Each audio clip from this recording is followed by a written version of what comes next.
Hi everyone, we will be beginning shortly. Thank you for joining. Let's just wait 2, 3 minutes more.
Hi everyone.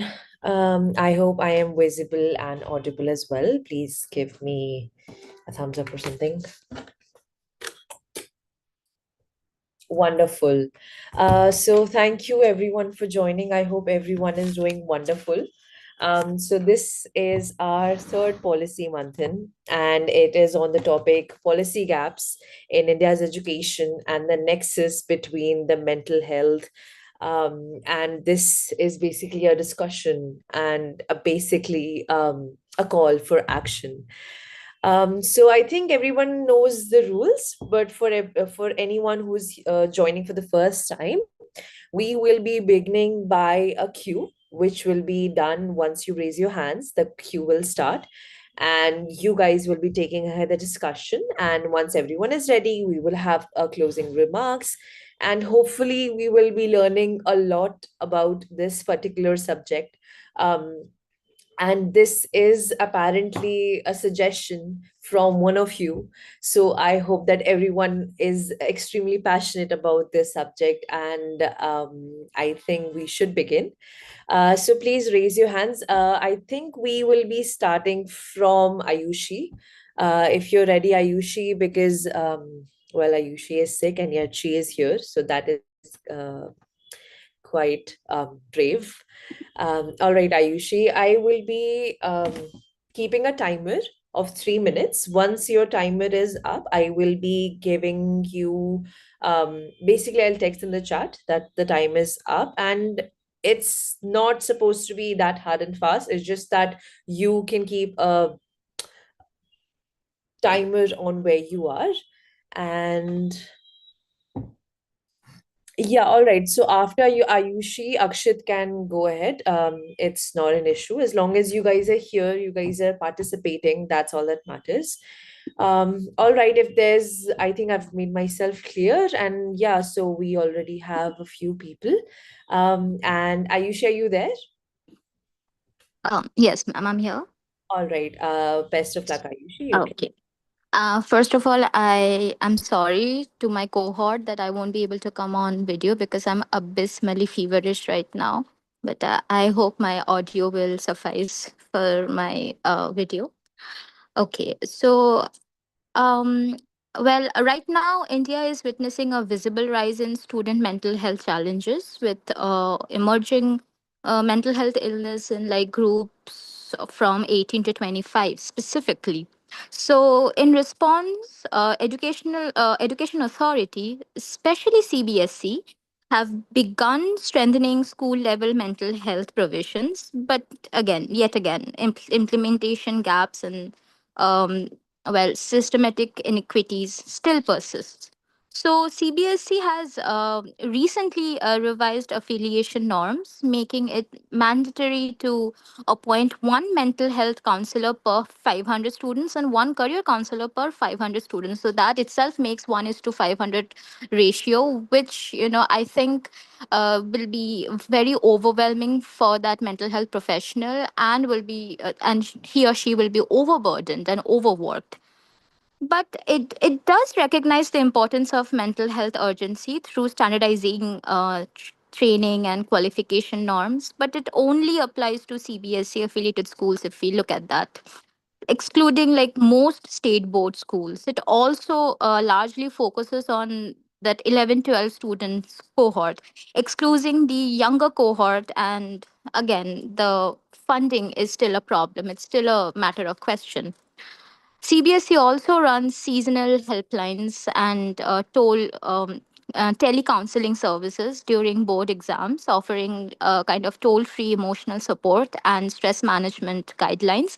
But again, this is temporary and reactive in nature and not an year round systematic solution. It only becomes operational during the exam seasons. So it's not sustainable in that matter. Helplines like Telemanas and Kidden offers national crisis and counseling support as well. Even Project Sathi, which is very much operational in Chandigarh, if I'm not mistaken, integrated different kinds of therapy like yoga, creative therapies, teacher sensitization in schools. But the limitation still lies in their very much fragmented and pilot based helplines, kind of helpline centric approaches. The integration into formal schooling structure still remains a question of debate.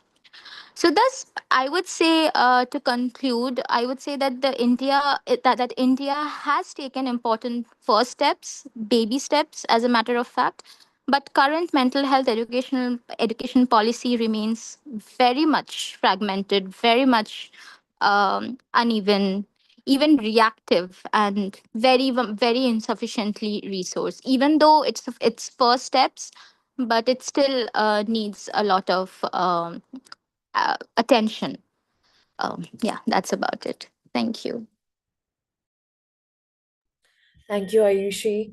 I think that has started off with a right beginning, given that, yes, we need to establish a foundation first. And according to, well, the new guidelines from the NEP 2020, it has been mandated, I think, after in 2025 itself there was this rule that there's supposed to be a ratio of 1 is to 500, like that is the beginning ratio that we aim to achieve. And I think we need to realize that as well, that one person and 500 students, so I think there is absolutely no way that they can have a personalized relationship between the students and the counselor itself. So on paper it might seem like we are making strides, like it is a step forward, but is it just tokenistic in nature? Is it just a symbolic gesture and not actually reaching the objectives? So that is something that we should think about. And moving ahead with this, we have Akshit. If you're ready, Akshit, please begin. Also, um, for the rest of you, if you don't have any well in, issues, like say Akshit has a reason, Ayushi had a reason, please turn on your cameras. Please be respectable towards your fellow interns as well. And yeah, thank you, Shambhavi, for leading us there. Um, yes, thank you, Muskan. Lovely to see all of your faces. This makes it more personal and not just like something that we're doing digitally, but it gives a personal touch. All right, Akshat, if you're there, please begin. Hello, good evening. Am I audible? I think you are audible, but it's very low. Is it possible that you can like increase your audio somehow, get closer to the mic? Hello, am I audible now? Better, better, better. Yeah, sorry, I am doing some college right now. I should not validate my system present. So because of Um, the timing shift, I Akshat, I think couldn't. there is an audio issue on your end. Mm. Hello, Um, hello, am I audible now? yeah, that's better. That's better. Yeah. I'm so sorry. I usually have chess practices till 7, so I if policy manthans are before 7, I won't be able to have a video on. So I'm so sorry All for the right. All right. inconvenience. We'll try to make it post 7. All right. Uh, Thank you. Thank you, ma'am. Yeah, please. Yeah, first of all, thank you to the team that they are being so cooperative. And now I'll start my topic. So, good evening, everyone. So, the topic is policy gap in India's educational mental health nexus. So, India loves to talk about producing future leaders, skilled youth, and global competitors. But there's one huge uncomfortable truth that we often tend to avoid. Our system is exhausting its students both mentally and physically. On paper, mental health has been acknowledged by the Indian government, but its practice is not seen. There are many suicide cases coming out of quota, especially to JEE and NEET aspirants. Well, we can say it's a social pressure too, because our parents tend to put this pressure on us to be successful. 10th grade students who have just passed their board exams, they are forced to go far away, especially in Kota, to go and study. But what happens is many of them can't handle the pressure. They break down, they cry, and some go even as far as to commit suicide. It has become a very rising issue. First of all, I think parents need to understand. Well, second gap I think is tokenism. The counselor thing that Ayushi mentioned, 1 to 500 ratio is abysmal. Even 1 to 50 ratio is abysmal. It needs to be brought down. There need to be more counselors who can help us. There's also policy hypocrisy. Well, there are we promote well-being through high-stakes exams, rigid curriculum, and constant comparison to other peers. The system itself has created this sort of anxiety and you can say FOMO. But policies refuse to change this exam-centric system that fuels stress, depression, and burnout even after the introduction of NEP. It's like I said, on NEP, it is acknowledged, but it's still not being done physically. Well, there's also stigma. Policy assume that students will reach out, but students don't have the courage mostly. Well, first of all, they are scared what their parents will think, what the society will think. Because of that, they are unable to reach out. Well, there's also zero coordination. Education policy and mental health policy function differently. They are not interconnected and coordinated as well as they should be. Schools are not institutionally connected to public mental health service. And in India, if somebody goes to a counselor or therapist, let we all know society says that they are pagal or something, which is seen as socially unacceptable, which is a very uncomfortable truth. I think this should be made more normal, going to therapist, going to these people, talking to them. I think that's a must. So I think what needs to change is mental health should be made non-negotiable. This kind of social stigma should be removed. Some policy changes should not only be on paper but on ground too. Counselor ratios should be maintained. Teachers should also, even normal teachers, not just counselors, our math, English, science teacher, they should also be trained with a mental health literacy. Assessment reforms must reduce pressure, not just rename it. In short, India doesn't suffer from a lack of policy language. It suffers from lack of political will, institutional will, social stigma, and practicality. Until mental well-being is treated as central to education, not supplementary to it, we will keep failing our students. Thank you. Thank you, Akshit. I think that makes me think that there has been, first of all, we need to think about why is there a policy gap. So when NEP came, of course, they realized that there was a need for mental health aspect, that students are struggling, so something needs to be done. And the policy that came out was relatively not sufficient in nature, also because of what Akshat mentioned, like there is social stigma, there is family pressure, and young vulnerable students, I'm pretty sure everyone here has had that moment where you have felt that pressure from, be it your family, be it your peers, and you've always wondered that, what will the future look like? What will you be able to achieve your goals or not? And that does put a certain pressure on our mental health as well. But there has been a transition from, like, let's say 25 years ago. The entire scope of education and the mental health was a different arena in itself, because people did not, first of all, there was not as much pressure, there was not as much competition, so nobody really wanted to delve into that, even though it might have been felt. But now, after, like, let's say this is 2026 now, people, so I should be saying 25, 26 years now, and the arena has entirely changed. The scope, the field is so overly competitive, and even competent people are struggling, even smart students are struggling, everybody faces pressure, right? So this is where the government needs to realize that 1 is to 500 ratio is not it. And I think we need to start realizing that mental health has been there as a prominent issue for quite some time.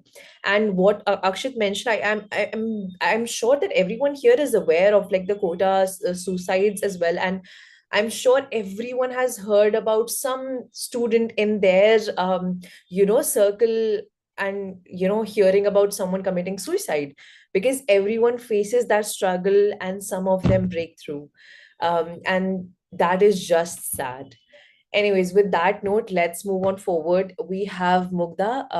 And guys, please turn on your cameras. I really don't like to act like a teacher, but please turn on your cameras. And Mugda, if you're ready, please go ahead. I'll start the timer. Yes.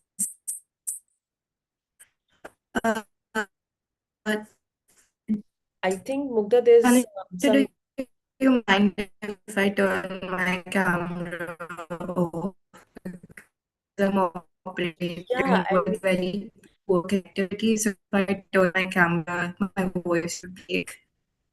yeah, I think there's already some network issue on your end, because your voice isn't Am I audible? clear. I think it's buffering a bit. Yeah, it's better now.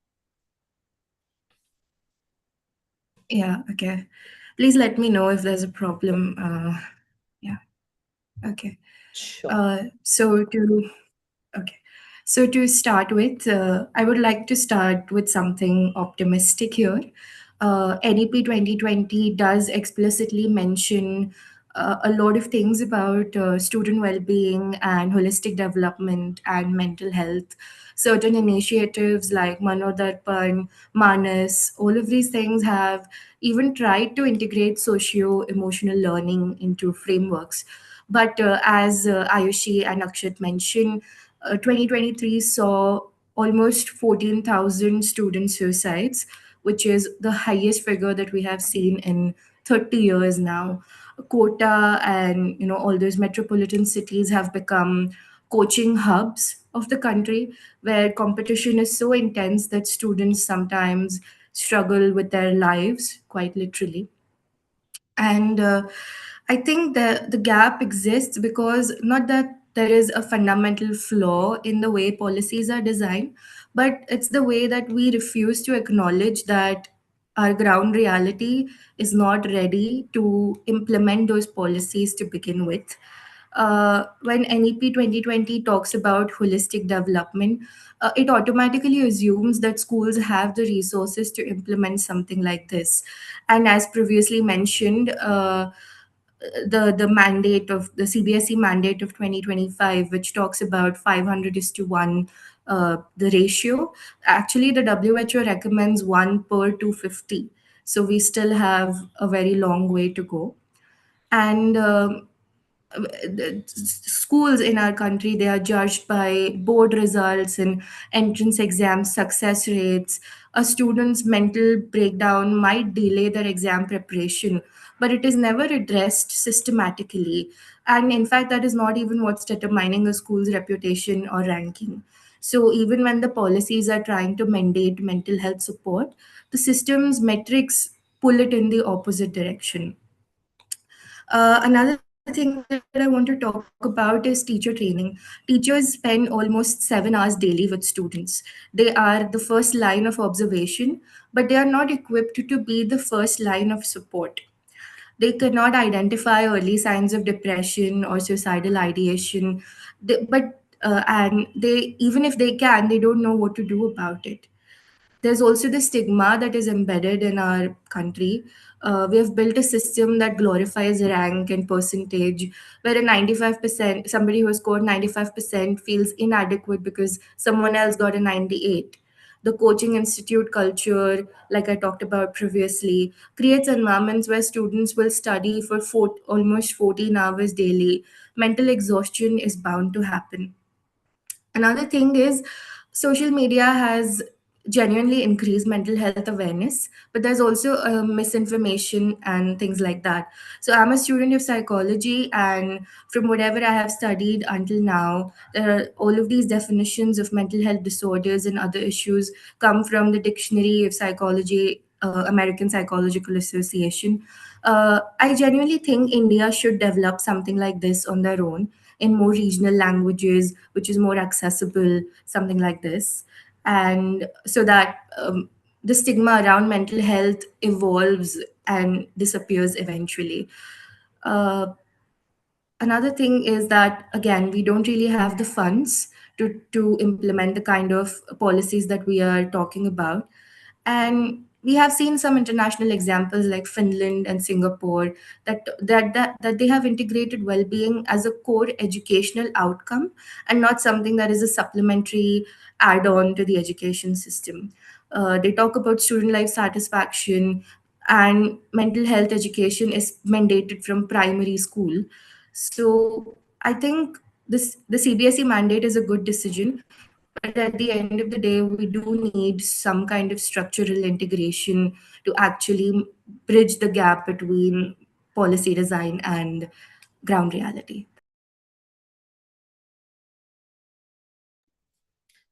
Thank you, Mugda. I think I'm glad that you brought up like the social emotional learning, because yes, that I was just I need to wait for you guys to bridge the gaps between like the information out there. So yes, NEP did talk about like the holistic, integrated sort of framework for education and mental health.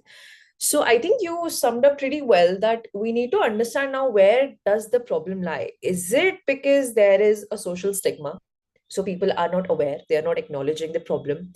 Or is it because there has been sort of a partial acknowledgement of the problem, but there is instead lack of resources? Or is it because the teachers who can see the ground reality, are they not willing? Do they not recognize because of the social stigma? So it's basically a circle. And I'm not sure about like the entire statistics, but this reminds me of something that I had read earlier, about like what Mugdha said about the lack in resources. Are you aware that um, the budget funding, like which is appropriated for education, has been um, reduced over the years? So it makes you question, why is there such lack of resources? Why is there no funding? Why is there no prior engagement? Why is there no prior planning? um, so that's one thing to think about. Anyways, next we have Shambhavi. Please go ahead and take this forward if you're Thank ready. you, ma'am. Yes, ma'am.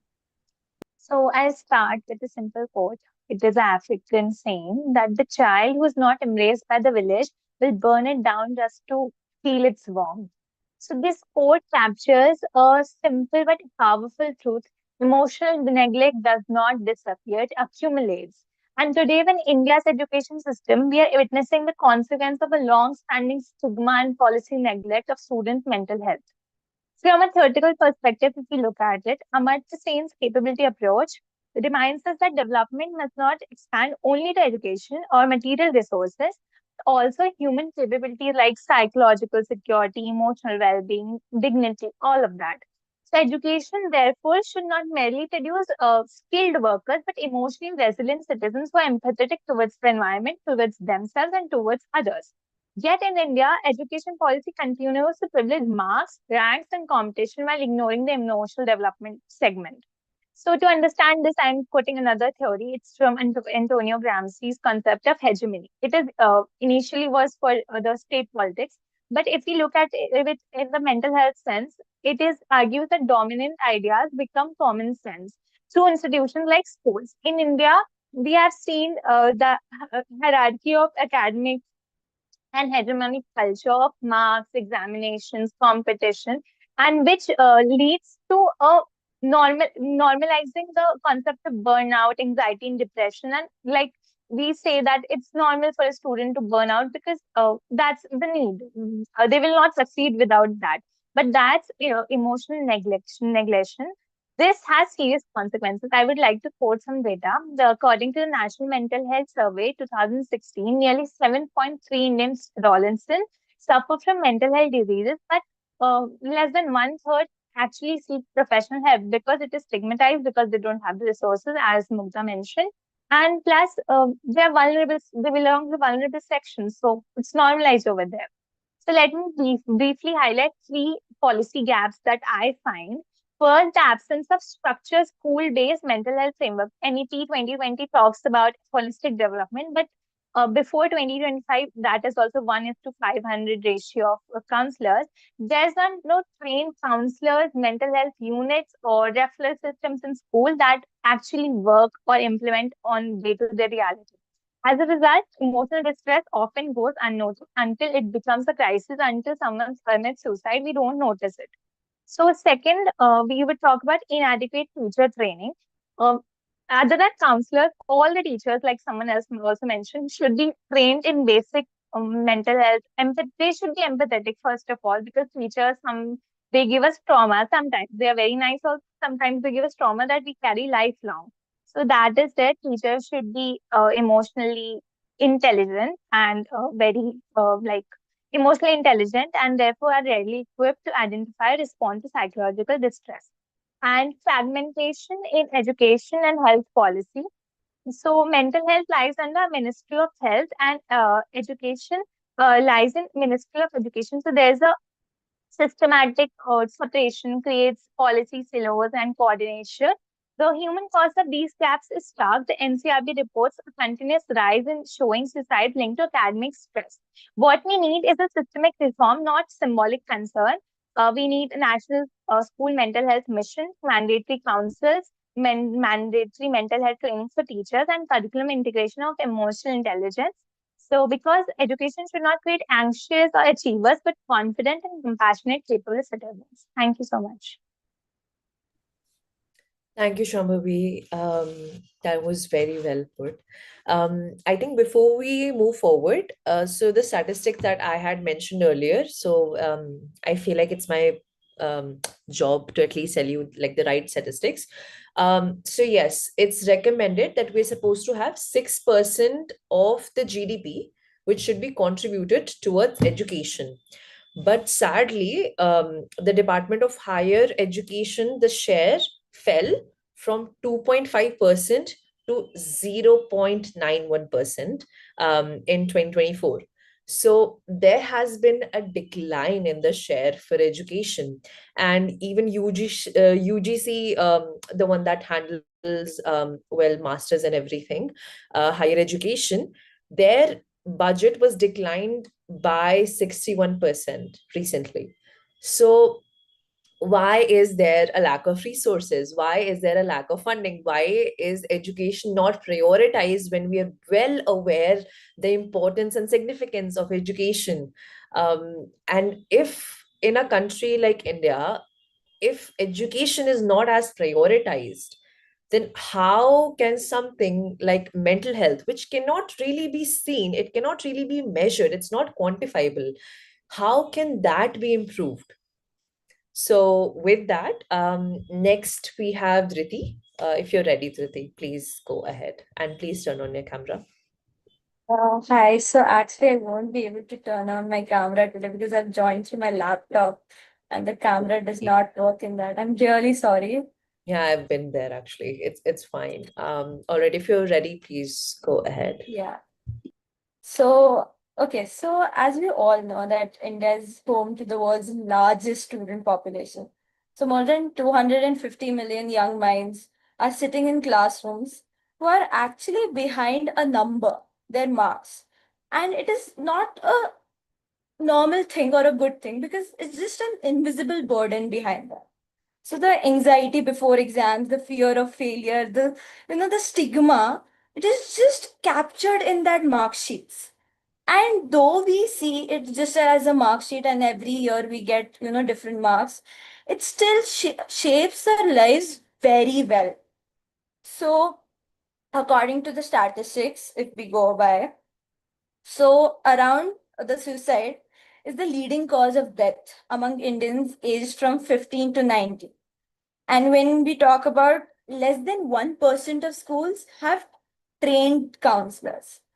And despite the fact that nearly 14% of our population needs active mental health care, where India spends under less than 1% of its health budget on mental health, as previously mentioned. So these are not just, numbers. These are like the stories of like the students who are suffering in those classrooms. So today we were being called for a counseling session. So for us right now in college, we don't see these sessions as very, very important part of our life. We see as just as an attendance, or just a place where you get attendance and you come back. That's it. But at the end, we don't understand the importance of these sessions. This is where I feel like, the importance of these sessions should be told to the students, which is still lacking in our education policy. So, as Shambhavi and Mugdha previously mentioned, that policies like NEP 2020 and initiatives like Manodarpan have promised holistic support. But these promises are without the implementation. They are just like, textbooks without the teachers. They exist, but they do not reach the students who are in need. So just imagine a school where every timetable has space for, mathematics, science, and like other academic subjects. But there is no place of, self-awareness periods or lectures. Imagine just a student who aces the exams, but, they are just battling with depression. So this is the gap that we must look upon. So now if we talk about the call to action, so we should actually understand how much integrating mental health into the curriculum is important. So we should not keep it just as an optional subject, but as a core subject. Back when I had psychology in 11th and 12th, I realized how crucial, mental health is, and how much, for granted we take mental health now. And if we talk about counseling, we should actually ensure that every school has a counselor, not just private schools, but government schools also should look upon it, because it is not just a luxury, it is a necessity. And lastly, yes, we should actually increase funding, because right now mental health should be the priority, just not, in the policy or the framework, but actually into the practice. So thank you so much. Thank you, Dhriti. I think that was very well put when you mentioned how students are just a number. So they're identified by the marks that they get. And that is very, very sad, because how can you?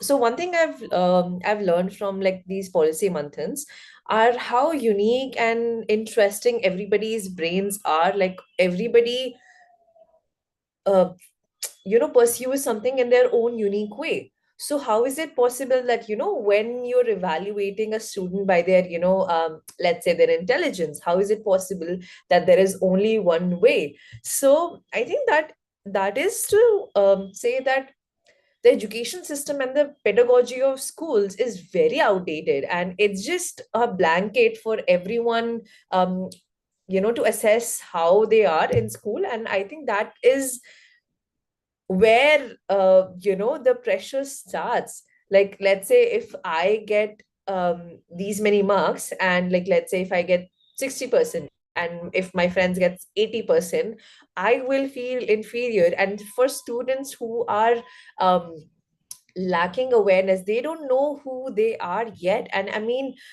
even when in college, that is where you actually experience who you are, that is where you learn different aspects of life. So that is school is a very, very sensitive area, and yes, there is a dire need for increase in funding. And what Dhriti mentioned about like psychology, that just might be the answer. That students might themselves start self-evaluating themselves, where they stand, whether marks are as important or not. Some people might be into artistic skills, some people might be into more bookish things, like they might like math, some people might just like music. So how do you quantify these two things? So that is a question that everybody should ponder upon. I think next we had Sugandhi, right? Yes, ma'am. Yeah. I'm not able to turn on the video. All right. Why? I'm just like not in a place where I can turn on the video. I'm about to go into the assessment in my All college. right, all right. Just try that your, audio is clear, because it might be a little buffery. If you're ready, Uh, please begin. yes. Right now I'm audible. Thank you. Uh, so yes, to begin with, as many people have already talked about, but I would still like to kind of highlight the importance of how much damage it causes when a person is tied to a value of a number that they achieve. They are labeled, and they are furthermore their education is affected by the teachers who teach them with a certain kind of label. And what if these students who already do not have a safe place in their home, what if they encounter such situations by their teachers? What if they are made to sit separately? What if they are treated badly? What if they are abused in the name of correcting them? And there are so many what ifs that don't just remain as what ifs, and they actually happen each and every day, as we all know. And some students may be so poor that they are only allowed to go to school uh, till a certain age for the midday meals provided in the school. And for such, not just them, but for everyone who needs a proper space, this lack of counseling, especially at least when I heard that CBSE has like supposed to have one counselor per 500 students, I know that itself is bad. it is not enough. But as a student who studied in state board, even that surprised me. Oh, you guys like have counselors. So that is a very sad part. And imagine the plight of government school students who are not even uh, they don't even have an awareness that a counselor exists, that they can speak to someone and actually get a bit of relief or some sort of guidance outside of their circumstances, no matter how alone they are, that they will have someone else for that. And such things, it's not possible because first of all, counselors are not assigned to many institutions, especially if they are like say do not have proper funding for the government schools, and state boards. They're not all under any sort of regulation as such to be to happen. And these counselors, they should also not be picked haphazardly. They should be properly trained and assessed and certified because they will be influencing a very sensitive period of the child's life, especially if they are already in a vulnerable situation. And another thing is that we only talk about mental health in education only after we see someone committing suicide. But it should be starting way early uh, because the overall reduction of stress and anxiety associated with the examination system is a primary cause, and the timings with which each school operates also differs. Some schools to kind of really uh, outperform or to get some sort of ranking, they will push the students to the utmost limits to get into IITs or IIMs. Like they will push their students. And it is very, very important that there should be strict regulation for the timings in which students can be taught. And also, the pressure of many students to kind of do well in exams from families come from the need to get into a good university, which in turn is supposed to get them a good placement. It is the ideal path as such for any student. And the root cause of this is not just, uh, you know, tied within the education system, but actually the lack of match between skilled labor and employment. So we will have to tackle that as well. And another suggestion I have is to kind of introduce a safe place for students where they can kind of stay for playing and studying with basic amenities outside of school timings so that they will at least have a sense of solace and, of course, counseling as well. Thank you, Sugandhi. That was very well said, because I have three things to mention here. First of all, we need to realize, when does the pressure really start? Does it start when you're in sixth class, or when you're in eighth class, or when you're in 10th or 12th looking for a college? Because all of these are quite milestone periods where there are certain changes in a student's life. Second, I wish everyone here would factor in bullying as well, because there have been a lot of cases where bullying has led to mental pressure, which has led to people, well, kids going off the edge and committing suicide as well. So, second, bullying.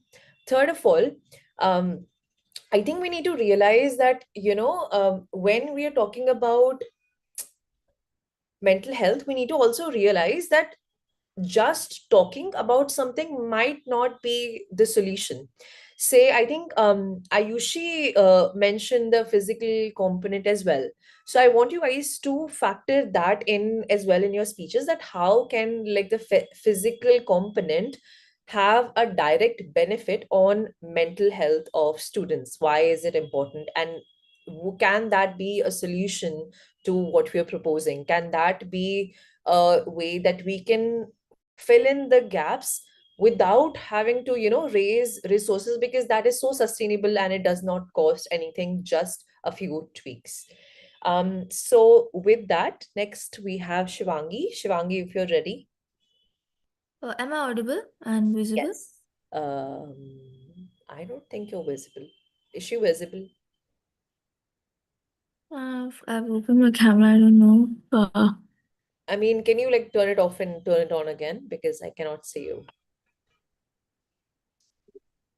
Yeah, no, Muskan, can you Is it visible? Muskan, can you see Shivangi? No, ma'am, she is not visible. No, ma'am. Okay. Shivangi, you're not visible. All right, I mean, I can see that you've turned it Okay. on, but I just cannot see you. It's fine. You Okay, can it go might be a network issue then. ahead. Okay, I'll begin firstly by stating some of the quotes. A student dies by suicide every 42 minutes according to NCRB data. Now, it isn't like that we don't have policies. We have policies like Manodarpan, we have Umid framework by NCRT, and then even recently, a couple of years back, like previous speakers mentioned that CBC introduced the policy of 1:500 ratio, and also they went in between. A lot of suicide helplines were also introduced under Manodarpan only. But the problem is that these policies are not very superficial in nature and not very practical, in sense that a lot of people first of all don't have awareness about mental health issues. So a lot of students who are already in school don't actually know that they're going through it. And secondly, if they know about this, they don't get a lot of support from the environment, maybe their peers or maybe parents or teachers, because there's a lot of stigma attached to it, as a lot of people already mentioned before. But the question here raises that does only introduction of counselors would actually change the entire mental health arena here? And thing is that even though we introduce counselors, because many of schools already had counselors way before the scheme of counseling was introduced. In fact, in my school we had counselor, but then the problem was that there are a lot of stigma attached to the counselor, that okay, a certain people who may be academically not performing well are going there, or the mental health issues like depression or maybe let's say anxiety and panic attacks were not taken very seriously by teachers. So for me, that became a point wherein people did not feel, the students in themselves did not feel very comfortable going to the counselors and presenting their problems to the counselor. So it was firstly lack of fairness, and then this lack of this proper stigmatization which happened. That means that somewhere we need to work on the very simple things like how do we sensitize teachers, how do we sensitize students, the peer groups, so that they themselves can create a safety net for their friends, for their uh, fellow mates, who can actually tackle the kind of pressure that is there. Because saying this, that okay, we might reduce pressure, but reducing pressure in a populated country like India seems next to impossible. We'll have competitive exams happening, we'll have this academic rigor anyway. But if we compare it to the countries like Japan, which also has such kind of academic rigor, which has some same kind of competitiveness, they had these school teachers who also act as career counselors and who also provide emotional support. But then secondly, the problem comes that there are a lot of differences between the home environment and the school environment that student has.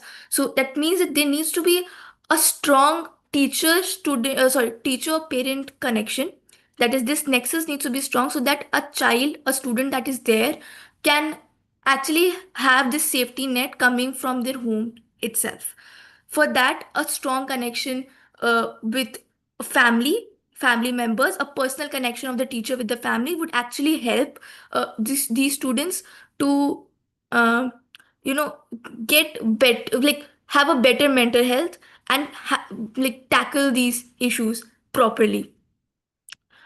And again, the accessibility of counselors is again a problem, a fundamental problem which needs to be solved. But then uh, the important again here is that lack of confidentiality which students demand at times. For example, if I am coming as a student, if I want to go and express about certain kind of substance abuse thing, which of course in school would debar me or cause me some kind of uh, you know a very severe implication, if I don't get a confidentiality from the teachers or from this counselor, that something would not happen just because I have been like involved in such like these cases. It would not affect my academic like academic status or some kind of like TCs, the performance report or character report. Then maybe the student would feel that okay, it's not going to harm. I can go and express myself, and I can actually have this safety net to. You know you utilize these maximize the utility of these counselors, like get the full benefit out of them. And lastly, I would say that we need to also sensitize students towards the how to first identify that there are signs of suicide or depression or maybe some mental health issues, and provide that safety net to their peers themselves. Because if that kind of personal bonding is there, for example, if I know that somebody going from panic attacks needs to like need some calming reassurance, then I would go and help them out voluntarily. So if that kind of sensitization comes from within, from their surrounding immediate surroundings, that will help a lot of school school children to tackle these issues more effectively, and the policies will not be acting just as a superficial binding, but as a practical solution. Thank you, Shivangi. That was very well structured and gave us an insight into the ground reality. So, see, I have two, three things to mention here. Imagine that you are a student who has real mental health problems, not just normal stress, but in fact, you have been struggling for quite a while. You are maybe in depression, you may get panic attacks or anxiety attacks, and you have to call on a helpline that, hey, I need help. That does not work. You need a personal touch for that, right? And imagine that there are counselors in school, like what Shivangi mentioned. Even my school had a counselor, but those were well for like 11th and 12th class students, and that did help me. Honestly, it did help me, but only with like school related things, but not really anything real or substantial in nature. That being said, imagine that someone is actually struggling and they have to go talk to someone in an office during school hours. What if their friends ask them? Because there is stigma. So how is that real solution in nature? And what Shivangi mentioned, I think that is a very good idea, that we need to give sensitivity training. Because if there is a stigma about any social thing, you're supposed to destigmatize that by sensitivity training.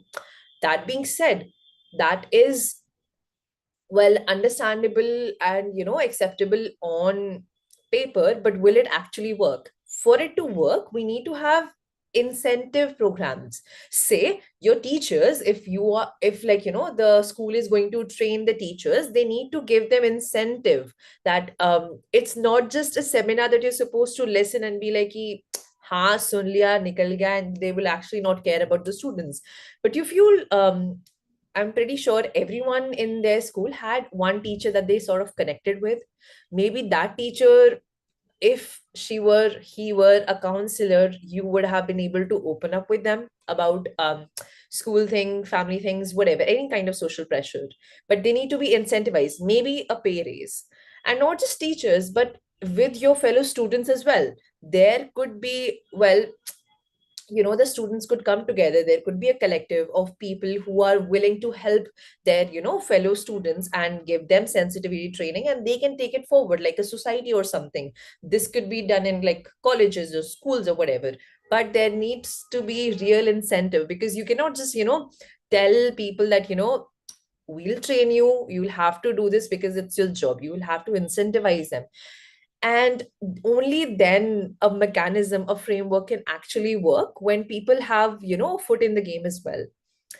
All right, with that, let us I think next is Muskan.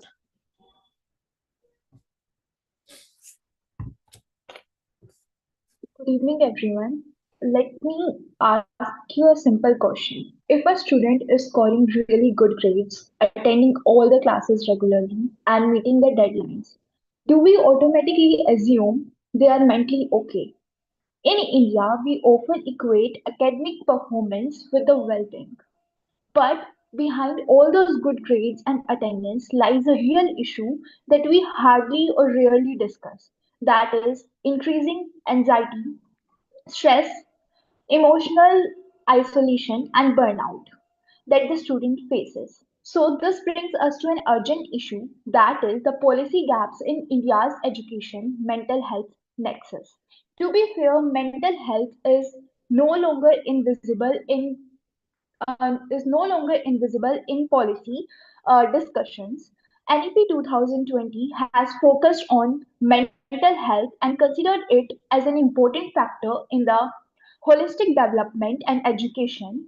It also tried to reduce the academic pressure and focused on increasing the lifelong promoting life skills and need for the counseling sessions. During the pandemic, the government also launched Manodarpan, a national initiative that focused on providing the psychological initiatives and supports, helplines, and guidance programs to the students. These measures shows the intent, but intent is not only the essential thing. The real problem lies in the implementation. So most schools and colleges lack the trained professional mental health professionals. The teachers are rarely equipped to identify the distress and the early signs of the distress and issues. And students are usually not able to open up to the teachers and like counselors due to the academic consequences or the judgment. And usually, most of the time, like not every teacher is that good that they are going to listen about your mental health issues. Some usually take it against you. That's why also most students doesn't open up, and this leads to the mental health not able to like disconnect from the academic life. So what needs to change? Firstly, there should be more mental health support should be provided. Counseling sessions should be open, and there should be more counselors in schools and colleges at every levels. Secondly, the mental health literacy should be integrated into the teacher training and the student curriculum. Thirdly, policies like NEP 2020 are really good on the paperwork, but their monitoring and accountability should be shifted from the paperwork to the actual practices. So, lastly, I would like to conclude it by saying that if we truly want India a future ready, then we should stop treating mental health as a footnote and start shifting it to the actual education part, because the real success of the education doesn't lie in the how well the student does, but it lies in how well they survive in this process. Thank you.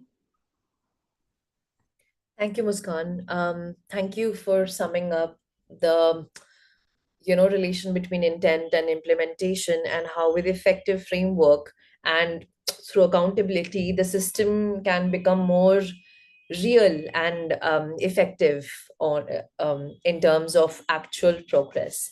And yes, we have always I suppose maybe it's because we are a developing country. There are like a billion people in this country, and it is probably that is why that it's harder for the government or even for the people to realize that mental health is actually an issue, because it has never been prioritized in that way, because it has been treated as a footnote. It has always been the bottom line, or like the last line of anything. And um, that is where we need a change. And we don't need to have that change after a lot of people have actually committed suicide, and we need better framework. All right, so then next we have Athar. If you're ready, please turn on your camera. Uh, I'm sorry, actually, I cannot turn on my camera because my house is being painted right now and there are a lot of things around me. Okay. So, uh, All right, not an issue. If you're ready, please go ahead. yeah, sure. So I would like to start with a quote. So open quote: schools and universities are made to make students independent and critical thinkers. Close quote. These are actually the lines said by a professor of a renowned institution. But are these independent thinkers, as they say, are truly stable from within, or are they suffering from anxiety and depression?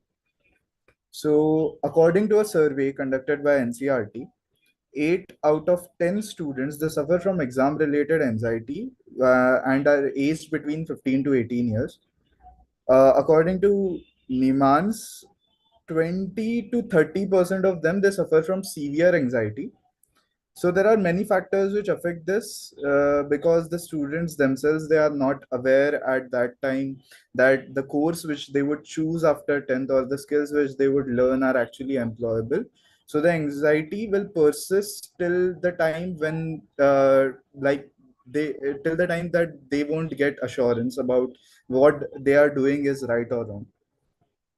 IGSI data also shows that around 42.6% of the graduates in India are only employable, and ILO data shows that 29.1% of graduate people are unemployed in India. So most of the employees here, they look for, like the students, they look for white collar job or new collar jobs after they pass out, and these jobs are mostly provided by the renowned institutions which are only about 10 in our country. And most of the students they like would not be able to get those jobs because the number of seats in these institutions are capped, and there is also a lack of professors who actually put efforts in teaching and are mostly available in these elite institutes. So it's not the educational curriculum which like induces a sense of disturbance in a student's mental arena, but it's like an uncertainty about the future.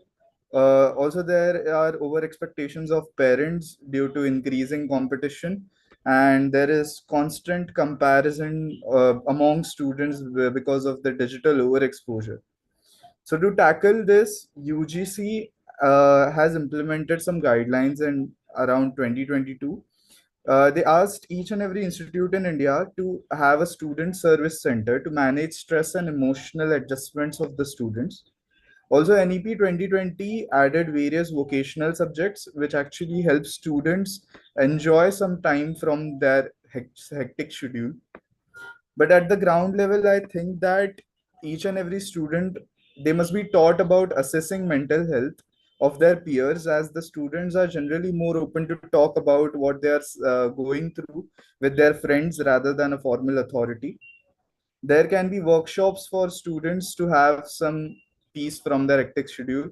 There can be stress relief boxes which can be set up in schools where the students can anonymously post their complaint, post their grievances, and they would be provided feedback personally. Parent sensitization camps can be set up to guide better parenting so that the students may not feel forced. Also, the students should be taught to like deal with failure in India. So to conclude, overall, the mental health issues they are not talked out much by the students openly because they think that it is just a phase or it is like a lack of self-discipline. It is like not an individual problem, according to me. It should be collectively solved, and the students they should not be taught to correct it but to prevent it, because mental health is not just a social responsibility now, but it is an investment in India's future. Thank you so much. Thank you, Athar. I think that makes me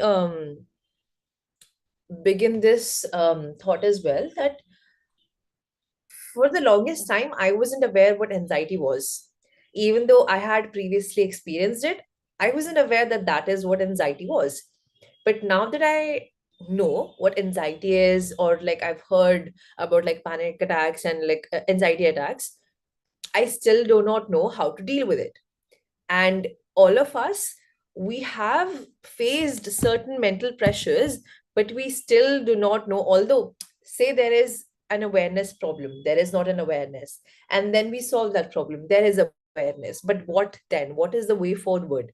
We need to be taught how to deal with it, because we need to understand that emotional regulation is very important. And that goes not just for mental pressure when it comes to education, but it goes beyond that. It like helps you in life with other huge life problems as well. That being said, what Adhar mentioned about like destigmatization as well, I think for it to actually feel socially acceptable, it needs to come from the top. So, well, of course, there can be workshops. There are still mechanisms like workshops and, meetings and camps, and, people are trying to destigmatize mental health issues. But say you're a student in your school, you have been struggling, you are aware that, you can call on a helpline, you can reach out to a friend, but it doesn't really work because nobody really knows how to tackle this. But imagine in your daily morning prayer or whatever, your principal mentions that anybody who faces mental health problems, everybody will be treated equally. Say they everybody will have to have a compulsory meeting about that. So, treat everyone the same way, that everybody has to be taught this basic emotional regulation mechanism that can be helpful. So it needs to come from the top. So the destigmatization needs to begin from the very basic level, which is of course primary school, secondary schools, before moving on to higher education. And it needs to come from, say, your principal. It need the principal, like, or the leader of the school, or whoever, like the board of the school, they need to make sure that, the students and, the teachers, they are on the same page, that there is nothing to be ashamed of. And students are not supposed to, go through this alone. So, yeah, with that note, next we have, I think, Madhuri texted that she wants to go first. Madhuri, are you there? Yeah, there you are. If you're ready. Thank you for allowing me. Yeah, it's fine. Go ahead, please. Okay. So mental health, which is often overlooked in India owing to its taboo that society has created, we don't treat it as a disease. We rather we look down upon people who suffer from mental health issues. So instead of providing them support and care, people condemn their behavior and try to suppress or control such victims to prevent attention from others. So such scenarios are really common in almost every household in India. So that's why children, they come under intense pressure and suffer anxiety. So they become victim and they are forced to take the extreme steps. So which is very disheartening. So we need a model that can address and fill these gaps. So we need to question why society is not is not accepting these problems as normal. How can we help such students who are facing mental health issues? What government or schools can do to tackle these issues? So we need to answer these questions and think about them very deeply and seriously. Students and adolescents, they are at higher risk of suffering from mental health issues. So adolescence is an age where children actually look at the world from very different angles. So they have a lot of changes going inside them. They have confusion, question, excitement. So they undergo a lot of changes. So these changes are just not physically or biologically, they are mentally. So schools, I think they should teach them about about changes in mental health. We are talking about biological changes in textbooks, but I rarely see any textbook discussing about mental health. So I think this should become part of our curriculum as well. So we have policies and guidelines, but the comprehensive implementation is inadequate across schools and colleges to support students. NEP 2020 and UDC, it mandates counseling, but the infrastructure again is lacking. It's too poor to support it. The statistics report shows that 7.3% of children and adults in India live with mental health disorders. So all these disorders, they are coming from academic pressures, from high stress educational environment and strong societal expectations that we have on students. So they are committing suicide due to exam stress and fear of exam failure. Even students of class 10, class 6 and 7, they come under the pressure of exam failure and they commit such extreme steps. So they from where so we are our schools lack systems to identify such a risk, or they fail to provide timely support to students. So even the schools or colleges, those who address these issues, they are very rare or are usually centered in urban areas only. So the people in rural population, they keep surviving in ignorance. The Madhu Darpan initiative that was launched during the pandemic time. So that time the mental health issues were on like peak. So the government took the initiative by launching Mano Darpan and offered telecounseling services also. But again, it lacked the integration with institutional structures. So there was nothing to take a follow up or to continue the counseling sessions. So all this lacks a lot of basic groundwork again. So we need certain strong transformation in our policies, in our activities and infrastructure. Again, we need to update our curriculum to deal with these issues also. So for this, we need a good number of trained professionals. India lacks good mental health professionals, and it's like very like huge disparity in the number of professionals with the people actually suffering. We need adequate funding also for this, and a proper monitoring systems to keep the counseling session or to track such students or people who are suffering from this. Another point that I believe that should be considered is teachers' mental health. I believe they are also human. So if we are asking teachers to be trained to identify students, first we need to identify teachers who are suffering from these issues. They also have issues that need to be addressed. So before asking them to help children come out of despair and anxiety, we should see if they also need any help. We need a system that caters to all students, not just the distressed one. Emotional skills, stress management, they are very popular terms in today's time. We are aware of certain techniques also, like we can do yoga, breathing exercises. They are very popular among social media influencers also. But that is not enough. So students, we can have a students volunteering program where students are trained to talk to their peers who so that other also feel comfortable sharing their plight with them, because if student talks with the other student, they will be able to engage better and that would be more fruitful. So again, we should also think about digital counseling platforms, although we have right now, but they are not really functional, they are not really fruitful right now.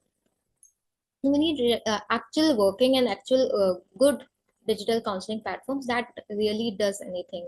So because students who get timely help, they have better emotional control and their academic performances and is good, as well as they have a better clarity towards their future. So early intervention can definitely lower the risk of mental disorders, which I think if sustains for a longer time can become serious issue. So mental health support, it will also help us remove the taboo related to it, and it will prepare the young mind for better future with lower risk of anxiety and depressions. Young generation, I feel that due to maybe social media or too much of awareness campaigns, they are aware and they are talking about it openly. But we need a platform to address and solve these issues. Just not talking about it will not solve the problem. Okay. Although we are aware these stress management, professional help will is required and is necessary for many people, which Indian families avoid. So so it's high time that we make this topic normal and treat it as a normal health issue, not rather than stigmatizing it with unnecessary statements. So I feel it's good that government recognizes the need of counseling and it's accepting that people need help in mental health issues. But recognition only is not enough until we make some real changes, because even a minute delay can cost us a young life. So it's better to be 3 hours soon than to be a minute too late. That's from my side. Thank you. Thank you, Madhuri. I think that was a very fresh perspective. Um, I'm glad that you mentioned the mental health of teachers as well. If you're struggling, if you're drowning, how can you, save somebody else? Um, That being said, yes, there is a need for integrated system where, these side projects need to be integrated with like the entire main framework. And there's a very important need for an updated curriculum as well. Yes, why is it that, only physical health is talked about, but mental health is always ignored? Um, that being said, I'm glad that you brought up like the physical component as well, because um, guys, physical exercise has clear, direct, proven benefits for mental health as well. And that being said, mental health, like say if you want to go for therapy, that is very expensive. How can someone, a student actually afford therapy from a professional? Or even teachers, when there is stigma, it's too costly, it's expensive. There's just a lot of, points that we need to cross, and we need to finally come to a common ground and find a mechanism that works and actually works, like not just on paper, but in implementation. That being said, Annam, are you ready? Yeah, I'm ready. Yeah. All right. Okay. Can we see you? I am in a very shared workspace right now. There's a lot of background noise and people. It'll Uh, be very distracting for me. wait. If you can excuse me this one time. Sure. I mean, all right. Why is everybody's cameras off, guys? Please. I'm not talking to a bunch of names. I named faces. Thank you, Maria. I really appreciate it. Anybody else? Come on, guys. All right. Anam, please, if you're ready, go ahead. Right, yes. Okay. Good evening, everyone. I want to tell you all about a coffee I had with a friend last week. She's exactly like the most of us. She's doing internships, finishing a degree, started a new certification course. On paper, she's like a rock star, someone you really look up to. Now, as we sat there, she was checking her emails constantly and she was showing me her latest project. But when I asked her, like, how are you really doing? Her entire look changed. She didn't say she was stressed, per se, but she did say she was guilty. Guilty for sleeping like 6 hours instead of five, guilty for taking a Sunday off, maybe because she wasn't feeling productive, she was falling behind. And that is when it like really hit me. We haven't created a tough education system. We have built it a culture where our young people feel like, they can only exist if they achieve something. Now, let us take a moment and think back to our favorite teacher. Chances are you aren't remembering them because they taught you how to solve for X or how to memorize a date in history. You remember them because they saw you. They noticed when you were having a bad day and they made you feel like you mattered. Now, today, our education system is excellent at building classrooms, but we are failing the students, the ones sitting inside them. And as Shivani said, we are losing a student to suicide like every 42 minutes. We have built such a high pressure engine that's running at such a high speed that we have really forgotten the drivers, that is, our children. So the gaps are very clear. First, we treat mental health as a luxury only for elite city schools. But a student in a rural government school feels exactly the same anxiety as one in, say, a private school.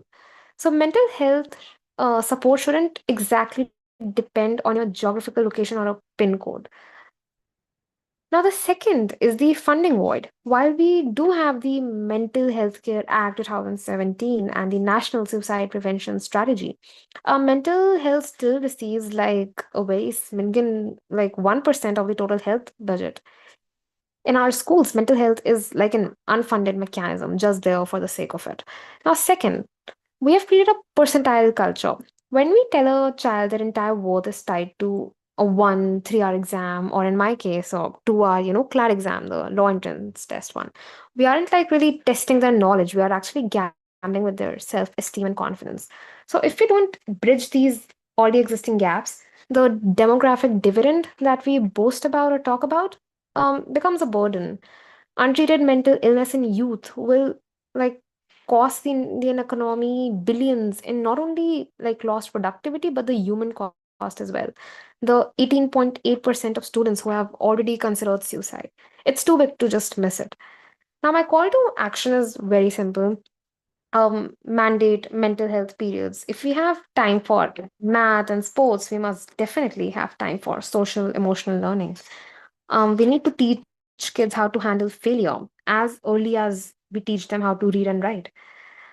Second, train the frontliners. Now, our teachers don't need to be like, very professional therapists, but they must know how to be the first responders and identify or spot the child in pain.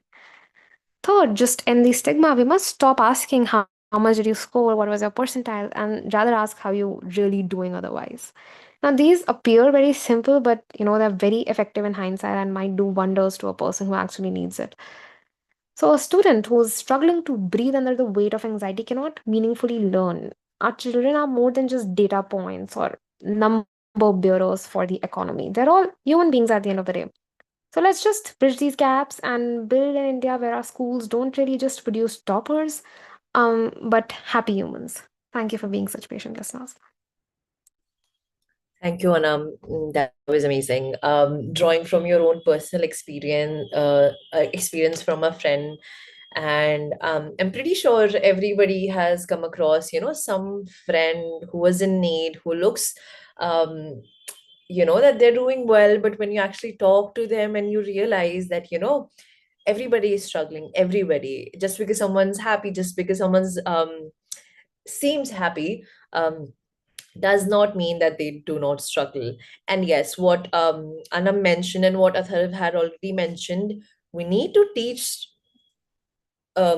students early on how to deal with failure, because after year after year, when you're only quantified with your value as a student is by the grades that you secure, it becomes really really hard to shake that thought and realize that you're not just a grade, you're not just a number. And personally, I was never taught how to deal with failure, and when failure came, it hurt a lot. And everybody goes through that hard time, and that is when you really you realize that you need a support group. And that support group can look like anything. It can be a government started initiative, it can be a helpline, a startup, a friend, family, anyone. But it needs to be addressed, it needs to be heard. You need to be heard. All right, next we have Maria, if you're ready. Maria, sorry. Yeah. Yes, Yeah. no, both are fine. Okay, sorry. All right. Uh, Yeah. Listening to everybody's speeches, I genuinely learned a lot and got a new perspective on things. So I'll just be covering a few things. They might already be covered, but I'll start now. We often celebrate our country's kids, like how smart they are, how educated. We're very proud of our education system in a way that we're always like bragging that our education system is better, our kids are smarter than those abroad. But our high achieving students, we need to figure out that mental health and education are not different. We treat mental health and education as very separate worlds.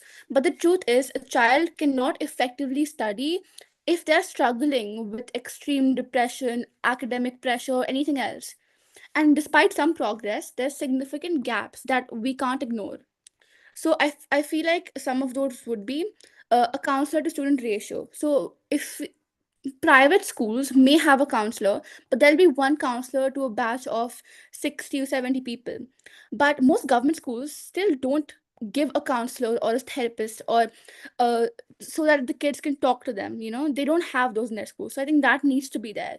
And also the curriculum pressure. We have so much pressure because of the number of students we have. We have this pressure of constantly being the best and constantly being on top.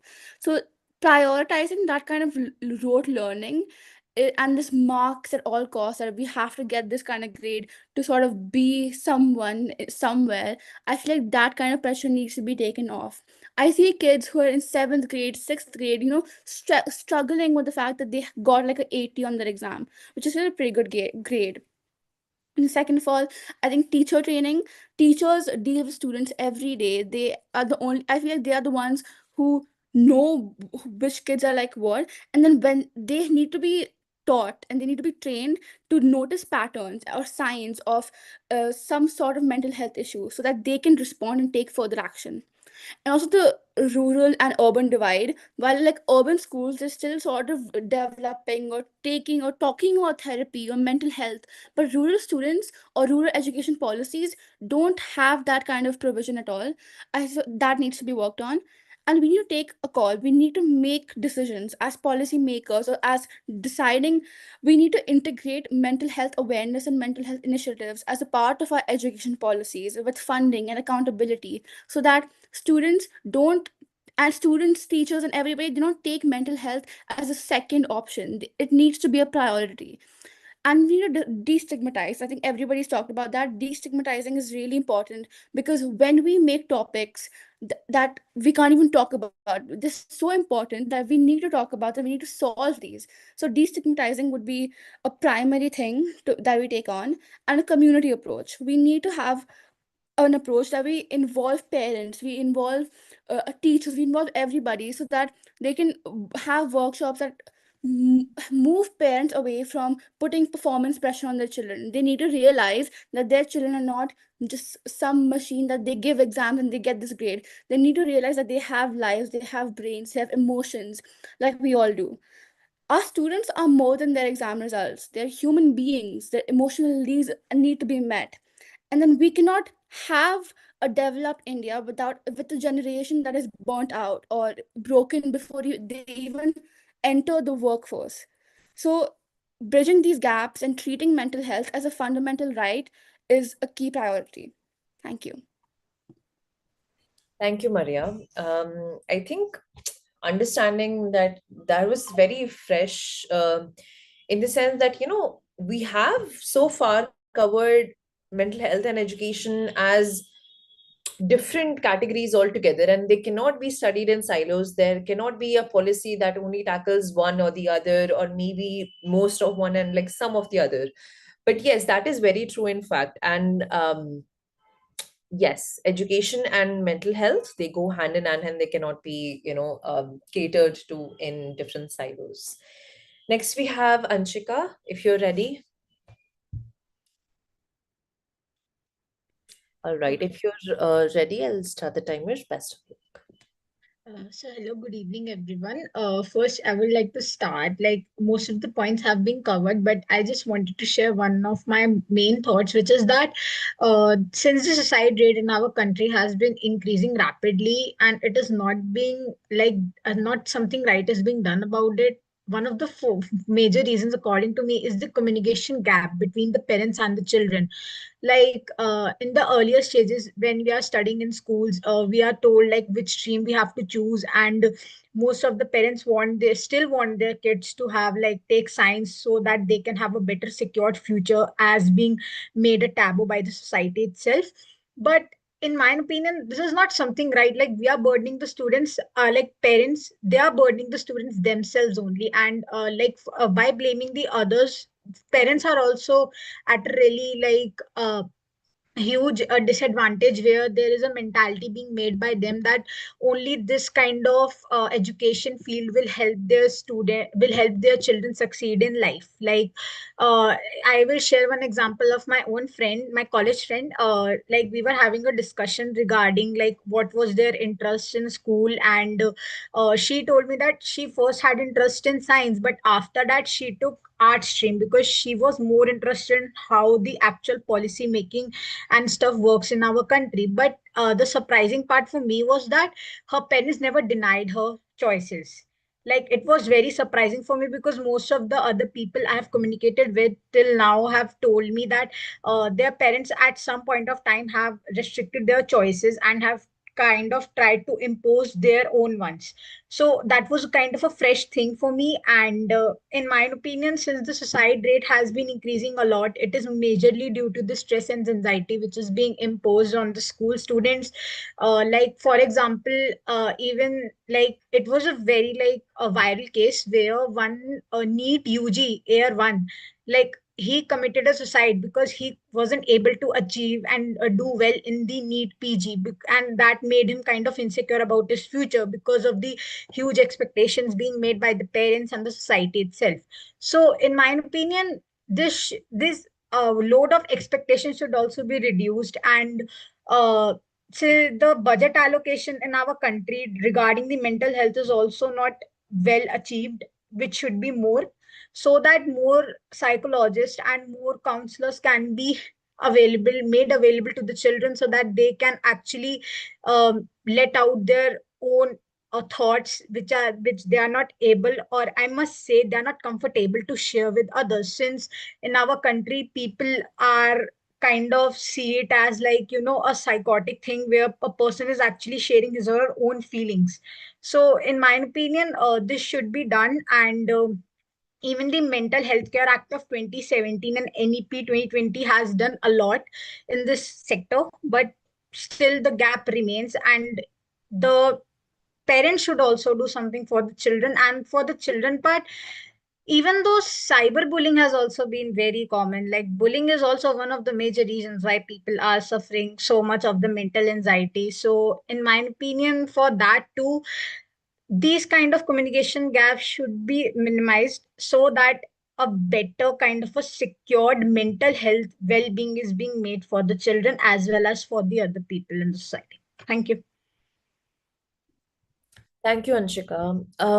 I think that also makes me think that understand that when in situations where you have sort of like a strict family, they might even be a little orthodox, and they don't really respect their children's wishes and decisions because of, well, their understanding. School can act as an authority where they can teach the parents themselves that you're supposed to respect your children's decisions as well, be it academic, be it personal, well, whatever is rational decisions, of course. So that is also something that can also help bridge that gap where students feel the family pressures when it comes to making academic decisions. um, and that can actually in fact solve a lot of problems when it comes to dealing with stigma and family pressure as well. All right, next we have Ishita, if you're there. Yes, ma'am. Am I audible? Yeah, you're audible. Can you please turn on your camera? Yeah. Am I visible? Yes. Okay. So, hello everyone. As we know, we are talking about mental health. So, it is really amazing that during the present times we are getting to talk about the mental health. Of course, it is due to the growing awareness, and it has been seen that there were a lot of long standing challenges also, because of which we are able to talk about the mental health. But we can see that there is a lot of lack of access, there is no much support given to the people, even though if it is given, it is also a bit constrained, it is not fully supported.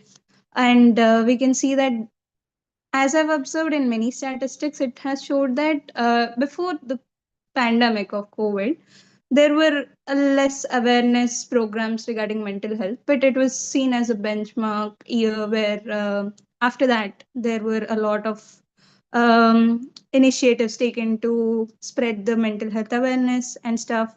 And later, there is another report which I would like to state: the UNICEF State of World's Children Report 2021. It shows that one in every seven children who are adolescent aged are living with the diagnosed mental health condition. And if we see in India, it would be pretty high because most of it goes unreported. So in reality, if we see that there is a lot of implementation gap, we can see the biggest concern here is the well-being of young people. They are having a lot of stress, academic stress. They have to deal with social isolation. Sometimes they need to study for longer hours, for which they usually have to sacrifice the small moments of happiness or something. And like, which most of us actually have dealt with. And there is also a constant pressure to keep up with the world which is moving so fast. And there is also another study which I have found while researching. So this is a 2024 study by Indian Psychiatric Society. It has found that 40% of teenagers in India report stress and anxiety as their main concern. So we see also there are many schools who don't get trained counselors, and mental health is not seen as a regular part in the Indian education system. And also our families also don't tend to recognize it until it gets worse, till we can't undo the situation. So, a few months ago, I have seen this news which was saying that Japan didn't introduce the formal academic exams till the fourth grade. So, it is actually really amazing because they have tried to prioritize the character development of a kid. They tend to focus more on the manners, morals, and empathy over academic ranking. So, the empathy over academic ranking is very crucial because nowadays we see that the students, if they are getting a higher rank, we don't tend to really feel happy about it. There are few people who actually feel jealous because they might have really studied hard on that test, so they actually push themselves more hard to achieve that goal. uh, Also, this is like the major problem. The competitiveness is the thing which brings pressure on students, and we need to be okay with it. Like, it doesn't come like it's not a one day thing or a 1 minute goal that, okay, I didn't get the better grade, so I have to be okay with it. It has to come with our parents, with everybody's thinking that, okay, even though if you don't get a good rank, you need to be like, it's okay, it's not a really bad thing, the earth wouldn't collapse if you don't get a good grade. So things should be maintained in such a way that the kid is actually getting support and they are being understood. And we should see that the academic ranking is not only the mere standard on which their intellect is decided. Also, we can see that the other problems would be like lack of counseling and support services. Now, it doesn't mean that not all of the schools are not having the counseling services. There are schools, but there are also schools which doesn't have them, and they are actually sadly outnumbering the schools which are having the mental health services. Also, there is, as I've mentioned earlier, there is the lack of empathy towards the ones who are facing mental health diagnosis. It is really important for us to understand that not everyone would be having the same level of mental health. You know, they are not really, they might not be really strong with few words coming at them, or they're not really that sensitive. So we need to understand that it should be normal, and we need to be um, sympathetic towards everyone. And later, this point has been mentioned earlier, the rural urban schools divide, where there is not much accessibility given to the rural schools regarding the mental health awareness. And later, the reforms which I would like to state are the holistic education approach. So it removes from it removes us from the main track where the only goal is like towards the education, academic education. So it prioritizes the critical thinking, creativity, emotional intelligence, and ethical values, which is really important for us to keep up along with the academic intelligence. And it integrates the mental health education involving life skills training, well-being programs into curriculum to support the students' psychological and emotional needs. And there should also be a constant regulation and oversight. So these regulatory bodies need to be independent, so it doesn't really have any authoritative board over it, but rather it would be like a feedback thing. Like, the students would be asking questions if they are actually doing okay with the counseling, or if they're actually taking the counseling. So it should be taken care, because it kind of strengthens the grievance readdressal mechanisms, which is important because there are a lot of complaints from parents and students and stakeholders regarding the education quality, safety, and conduct. Lastly, the investment in mental health services. The allocation of resources for this establishment of school based counseling centers and mental health awareness should be more. Like, it's not like if it is mentioned in a paper, it is all well and neat, but it should be implemented on the real grounds because that's when we can be able to see the change. And later, the destigmatization of mental health through community outreach. There should be collabs with the mental health programs, mental health professionals, and organizations. And lastly, I'm really glad to say this that my university has this mental health awareness program. So there was a event where they are actively involving people to talk about it, and there are also sessions which would be conducting every few days in a week, which is accessible to every student. So they could actually deal with their stress and pressure more better. And with that, I would like to conclude my speech. Thank you. Thank you, Ishita. I think that was very well structured and very well informative in nature. Next, I think we are left with Jigyasa, Twinkle, Vanshika, and Kohana, correct? So if Yes, Jigyasa, if ma'am. you're ready, yeah, please go ahead. I hope I'm audible as well as visible. You're not visible, but you're audible. Yeah, you're visible.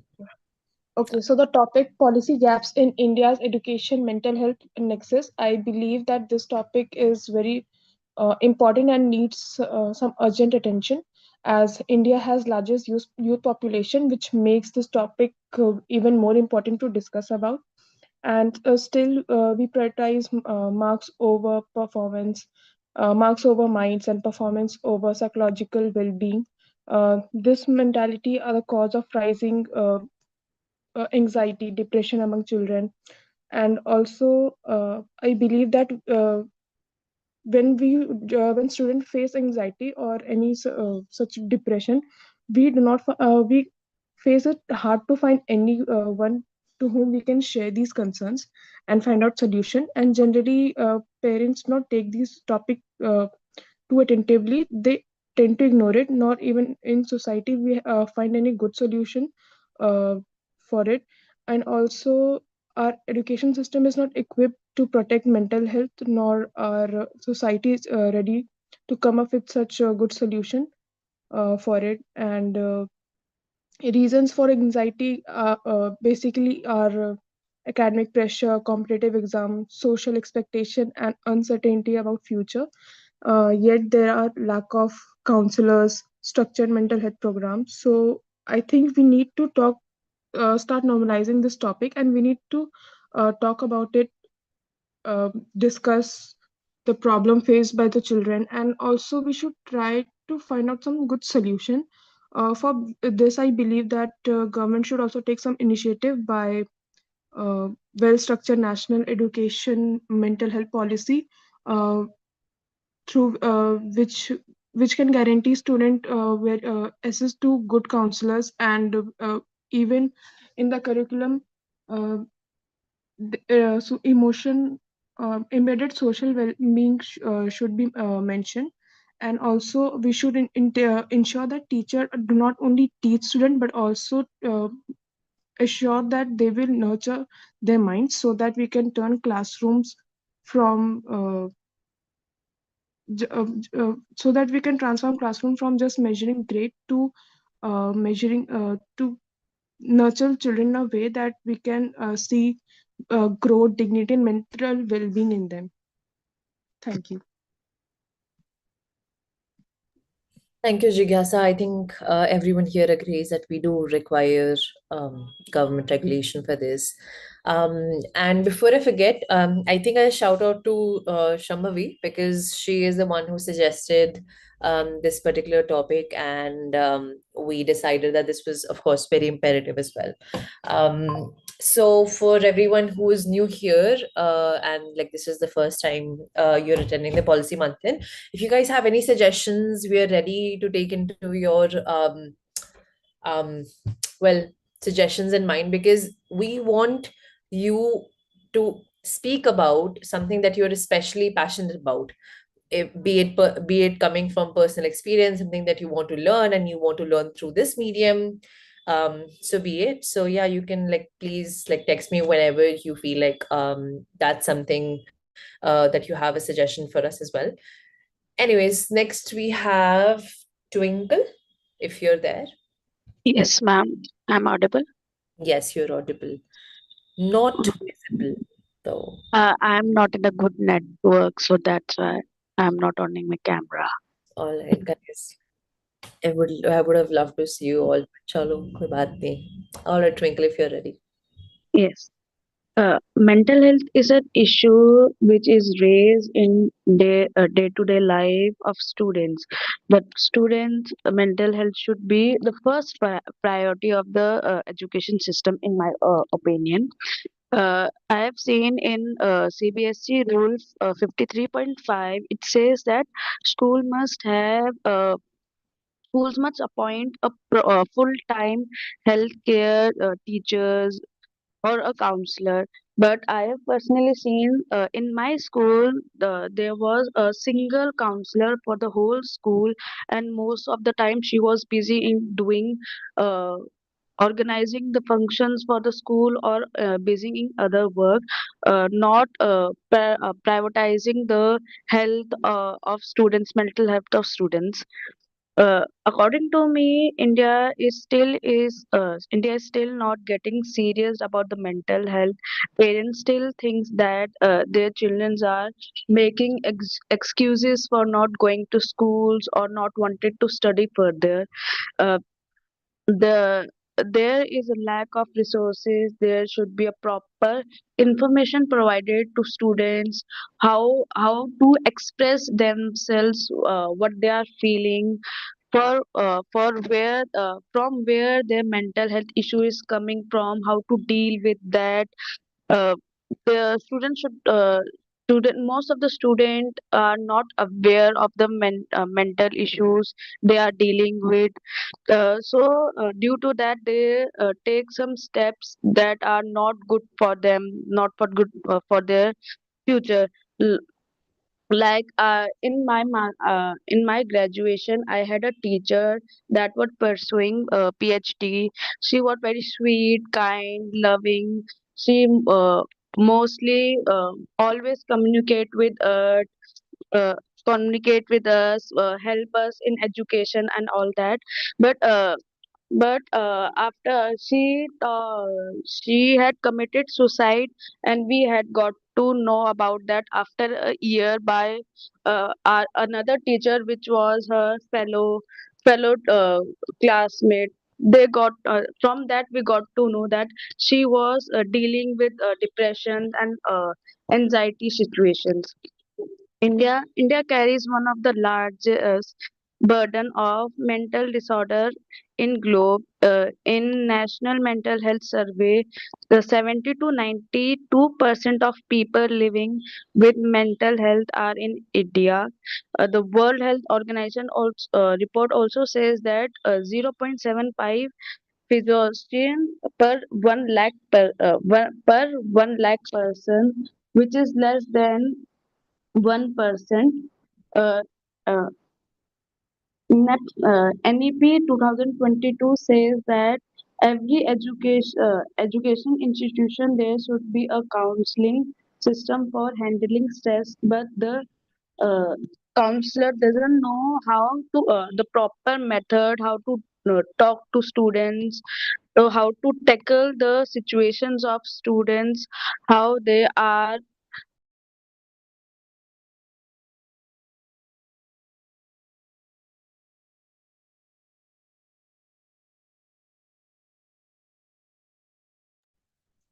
I think you're not audible. Wait, did she leave the meet? Yeah, you left the meet. Twinkle, are you there? Yeah, sorry for the my network issue. Yeah, it's all right. Just like continue where you left. Okay, I was just concluding my the whole thing. I just wanted to say that still we are lacking in some points, some areas that we should the government or the education should more focus on that. That the special needs students also get recognized how they are feeling, how they are uh, getting bullied and all that. That's all from my side. All right, thank you, Twinkle. Next we have Vanchika. Vanchika, you there? Yes, ma'am. Good evening, ma'am. Firstly, I would like to apologize because I joined in very late, and because there was raining all day long, and there were network connectivity issues going on. Hence, I could not join in with my camera open. So, can I start my speech now?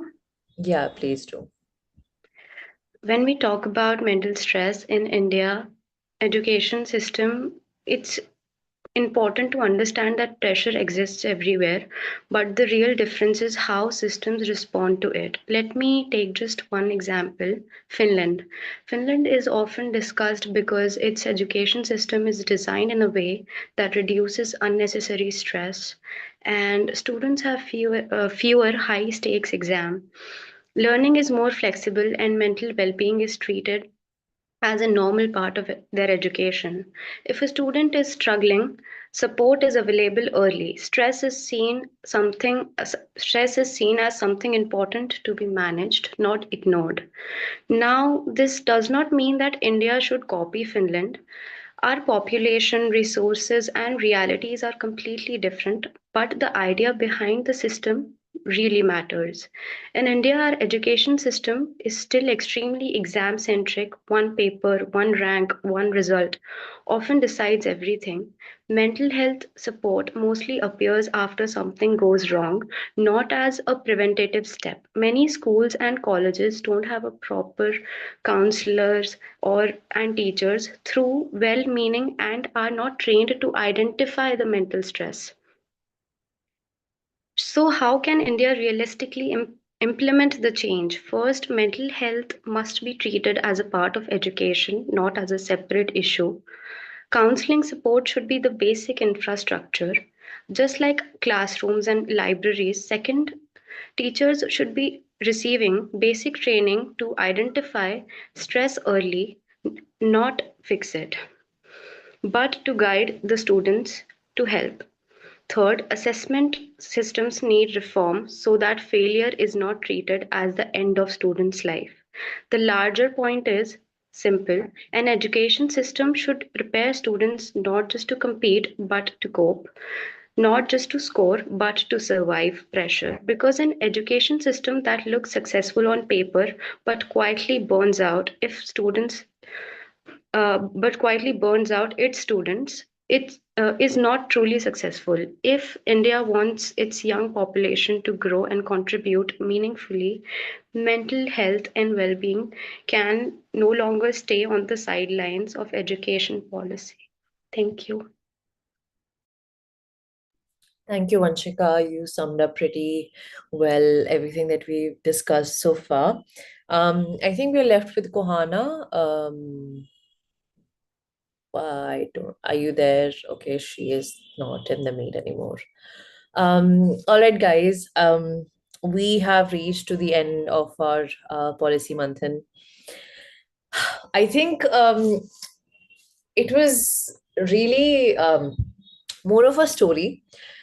We saw how we transitioned from assessing the problems that are causing the mental health issues, then understanding what frameworks can be there to address them, and the hurdles that are coming when it comes to like the government frameworks that are there for addressing those problems. And well, I feel like we've already discussed the entire thing I, in like repetition so many times. So I think it's better that we end it here. But I'm really, really glad that everybody came forward, even though you had prior engagements, even though you were not at your places and couldn't turn on your cameras.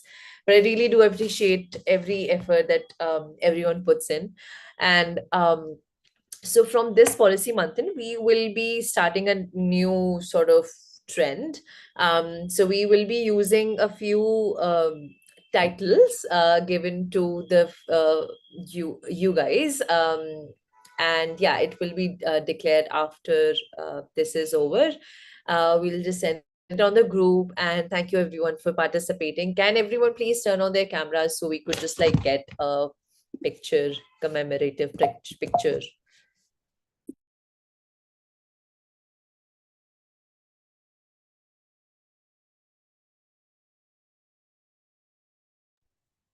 All right, guys, thank you so much for joining in. I'll see you for the next fourth policy month in next week, Friday. The time will be um, well notified soon. And yes, please, guys, give me your suggestions, or we'll have to move in a different direction. And that is it. And good night. Have a great weekend. Thank you for joining. And I'm really happy to see all of your lovely faces. All right, good night, guys. Bye bye. Bye. Thank you, ma'am.